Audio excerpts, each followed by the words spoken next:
Here's some draft predictions, things I'm thinking ahead of the first round of the NFL draft tonight. Some rumors and some hints to pay attention to.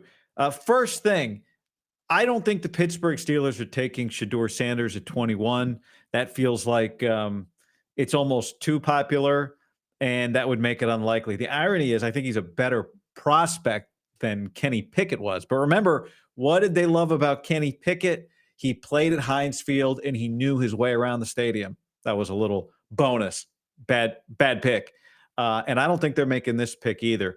As for the 49ers, I think it's very interesting that Daniel Jeremiah mocked Gray Zabel to the Niners in his final mock draft on Wednesday night. The guard, maybe a center at the end of the day, out of North Dakota State, who I got no problem with North Dakota State offensive linemen, actually. But I think what's interesting about it, there's a few things. Number one, and I know some of you are going to say, I knew this, or a lot of people knew it. That's fine. But in 2017, Daniel Jeremiah was right about the 49ers taking Mike McGlinchey. In 2018, he was right, and so were others, but not everybody, about the Niners taking Solomon Thomas. And I think at 11 this year, it's less about them actually taking Gray Zabel. Like you could tell watching Daniel talk about it, he didn't think that was a value pick. And it's more just about the situation the 49ers are in, which is they might like to trade back. So two situations I see for them could be, one, they move up a couple of spots. I'm not predicting what I said yesterday would be cool, them moving up to 3 to get Abdul Carter. But I could see them moving up a couple of spots to get Mason Graham. Would not shock me at all if, let's say, they go to New Orleans at 9 or something like that, if Mason Graham is there and take him. Not because Chicago's going to take him, but because somebody else might move up. It does feel like the Niners are just on the outside of the list of players that they love. Now, if they can't do that, then they try to move back and take a guy who we'll all kind of go, what, really? A guard, a projected guard, or maybe a projected center. And I think that's where Daniel's Gray Zabel thing comes into play. Like, would the Niners love to go back to 14, let's say, and take Gray Zabel, just as an example? Maybe. I don't think it'd be crazy if one of the tight ends goes off the board at 10 or ahead of that. I do think we got to keep an eye on the Raiders for Tyler Warren. At the end of the day, they're also a Mason Graham candidate. Chip Kelly coordinated Ohio State's offense against Michigan and ran for like 3 yards a carry, scored only 10 points. So he will have an opinion on Mason Graham for sure, like a firsthand opinion. But anyway, if Tyler Warren is gone by 6 or by 10, you know, Indianapolis is a team that everyone's identified as tight end needy. Could they move up to 11 with the Niners to ensure they don't get jumped for Colston Loveland? Doesn't feel like he would get all the way to them at 14 if Tyler Warren's already off the board. So I think that's kind of the message that Daniel Jeremiah is sending there when he mocks the Niners, Gray Zabel. You know, the one thing to remember, and the Niners said it last year, they do not reach for offensive line projections. Like, they have to think the guy has the total package, not a guy that maybe is toolsy but isn't going to develop or is a big risk in terms of development. I mean, when you think about some of these guys that this group has taken, McGlinchey, not developmental. Solomon Thomas, wrong, but not developmental. So that's where I have a hard time with some of the like traitsier projections for the Niners at 11, the Shamar Stewart, because it just doesn't feel like their MO to me. Moving back 4 spots or just sticking and taking a guy they would take at 15 or 16 or 17 or 18, that's their MO. And I've said it a few times, but that's like the Ricky Pearsall move from last year. One thing that's been out there a lot is you've seen it now the last couple of days. If you noticed, all of a sudden Ashton Genty getting mocked to Jacksonville at 5. And it's like, oh, well, this is what Tony Baselli would want. Okay, maybe it is. That also feels to me a little bit coordinated, and it could be coordinated by New England at 4, who would like to move back. Maybe they want somebody to move up ahead of Jacksonville to take Ashton Genty. As I said, the Raiders are not taking Ashton Genty. Thought it was interesting, specifically that Chip Kelly's neighbor at Huntington Beach said the other day, or Manhattan Beach, not Huntington Beach, said the other day the Raiders aren't going to take Genty. I don't see it. I don't think it makes sense for Chip Kelly. He doesn't need that, although Genty would be good for anybody, really. But anyway, that feels like it could be very real, but just know, like there've been enough rumors about New England at 4 trading out or just staying there and kind of doing what we're talking about the Niners doing, taking a guy at 4 that they would take at 9, or the Giants trading out at 3, although that probably doesn't end up happening. A couple other Niners predictions, and these are 2 I got to bring back just to get on the record from a few weeks ago. I do think the Niners are going to go back to the Kansas Jayhawks again, like Dominic Purdy. There's a few options for them. They could go offensive line there. A guy that makes sense. They've got 2 corners, Kobe Bryant and Mello Dotson. And Mello Dotson is the taller, kind of longer one. There's just something about that program. Lance Leipold.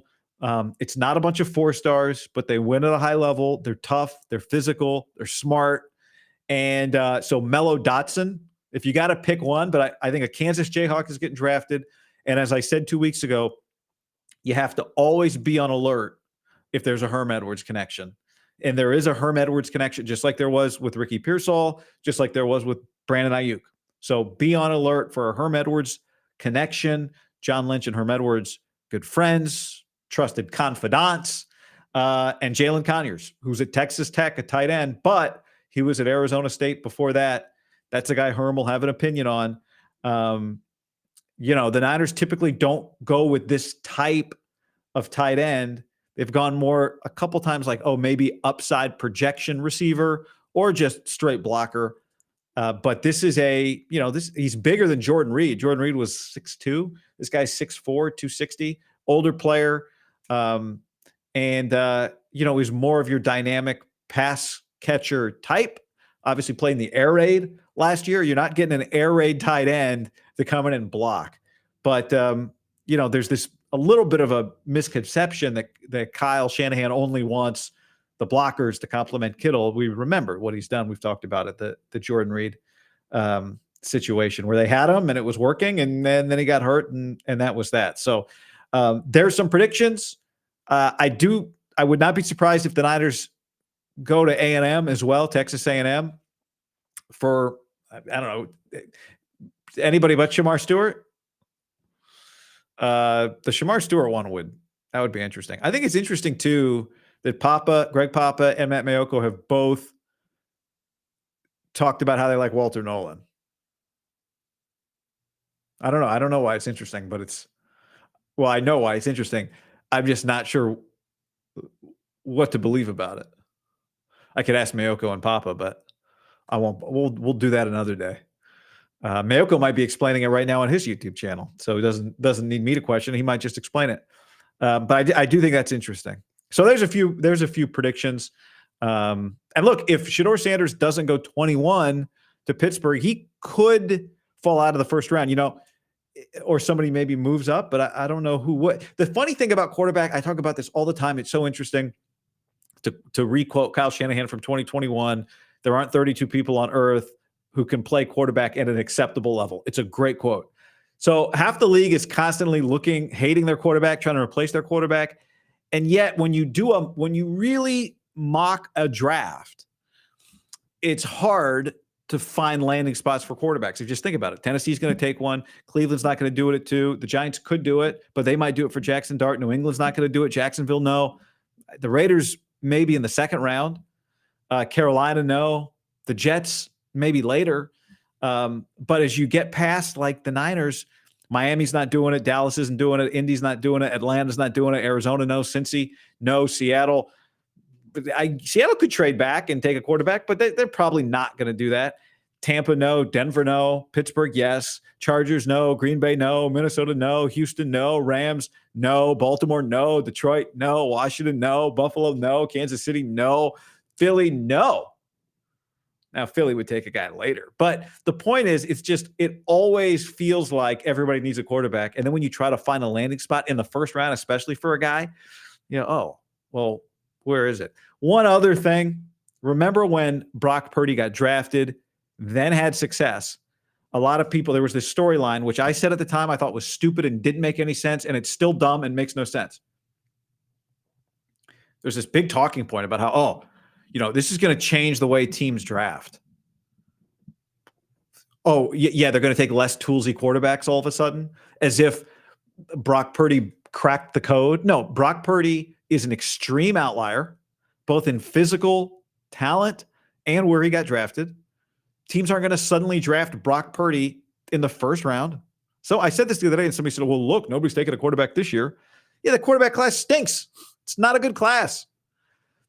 But people aren't going to, like, some short guy who would otherwise be a 7th rounder is not going to suddenly be a 4th rounder. It's just not happening. Brock Purdy he's not a cracked code. He is what every long-term NFL starter is. And we'll see if he becomes that. But he is an outlier. All the successful NFL quarterbacks are outliers. Good luck finding a pattern. Good luck. Every time somebody thinks they've got a pattern found on quarterbacks, nothing changes. Nothing changes on the hit rate on these guys. There's no pattern. There's no pattern because just not enough information around this time. And then it does matter where they get drafted, by the team, by the coach, all that kind of stuff. So nothing has changed. Nothing will change. One day again, there will be some quarterback who can't move, who's very successful because he's good and ends up in a good spot. And, you know, the pocket passing pure passer hasn't died. And some other guy will be really athletic and he'll succeed. Like, oh, we got to find this and that. Good luck finding a pattern. There isn't one. All right. Draft stream coming up live on YouTube tonight. Hope to see you there. Later.